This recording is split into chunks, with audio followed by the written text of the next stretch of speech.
So guys, just a quick personal update today. So I'm at home, I'm working on the Sober Clear book, as you can see. And whilst working on the book, I've learned something very important to you in your journey. And what I've learned through researching the content for this book is really why most people that try and stop drinking alcohol, I hate to say it, but they're more or less doomed. Pretty much everybody fails, but there's a reason why. And through the research I've done, I've figured it out. It's pretty obvious once you see it this way.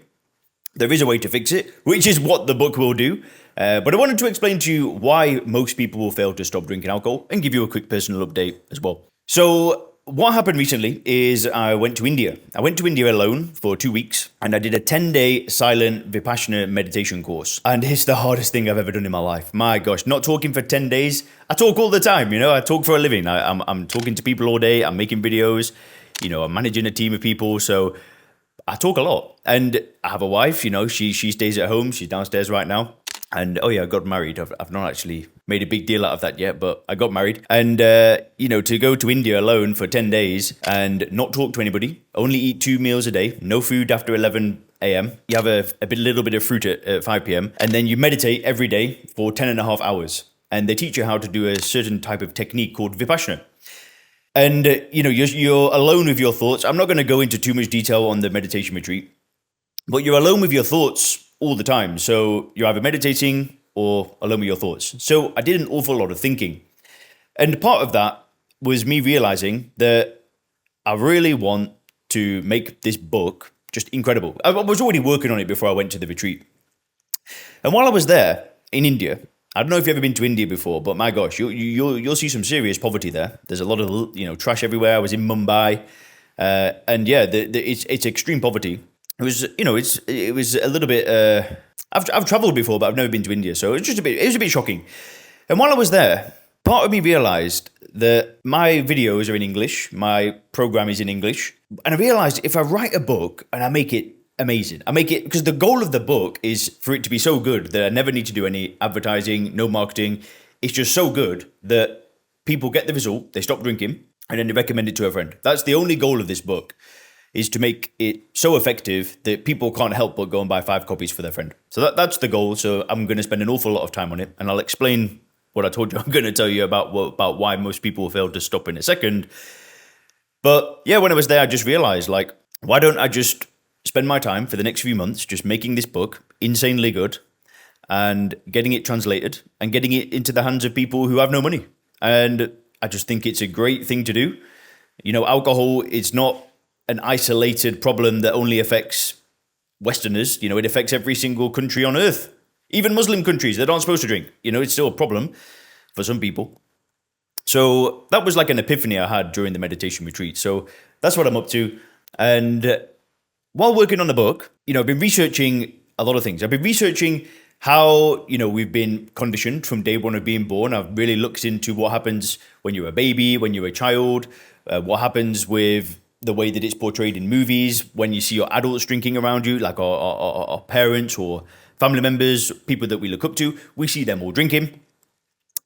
And, we're really born into a place that already has this underlying message that alcohol is good before we even take our first drink. So I've researched that, and that's, that makes sense. That's why people drink.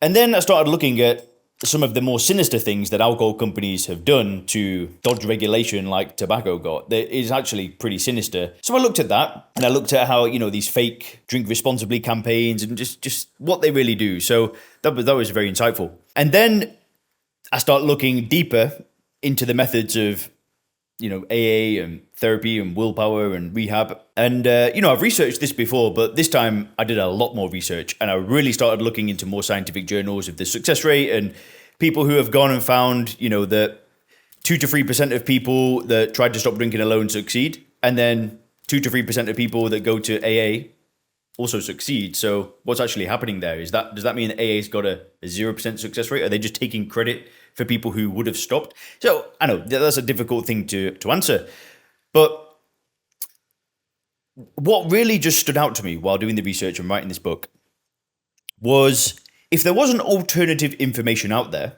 that showed you what alcohol really was I don't think anybody would stop drinking. I don't think I would have.